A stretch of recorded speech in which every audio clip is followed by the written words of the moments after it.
Important 1 mark question பார்க்க போகிறோம். First question, இந்தியாவின் முதலாக ரயில் போக்குவரத்து தொடங்கப்பட்ட நகரம்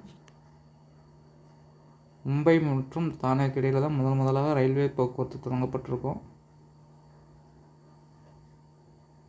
இந்தியாவின் முதல் புறநகர் ரயில் திட்டம் தொடங்கப்பட்ட ஆண்டு 1925 முதல் புறநகர் ரயில்வே திட்டம் தொடங்கப்பட்டதற்கும்.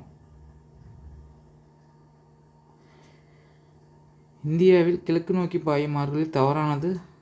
மகாநதி கிழக்கு நோக்கி தான் பாயும், கோதாவரியும் கிழக்கு நோக்கி தான் பாயும், காவேரியும் கிழக்கு நோக்கி தான் பாயும். தவறான ஆன்சர் நர்மதை மேற்கு நோக்கி பாயும் ஆறு. இந்தியாவின் வடக்கு தெற்கு பரவல் 3214 கிலோமீட்டர் தான் ஆன்சர். இந்தியாவின் தென்கோடி முனை இந்திரா முனை.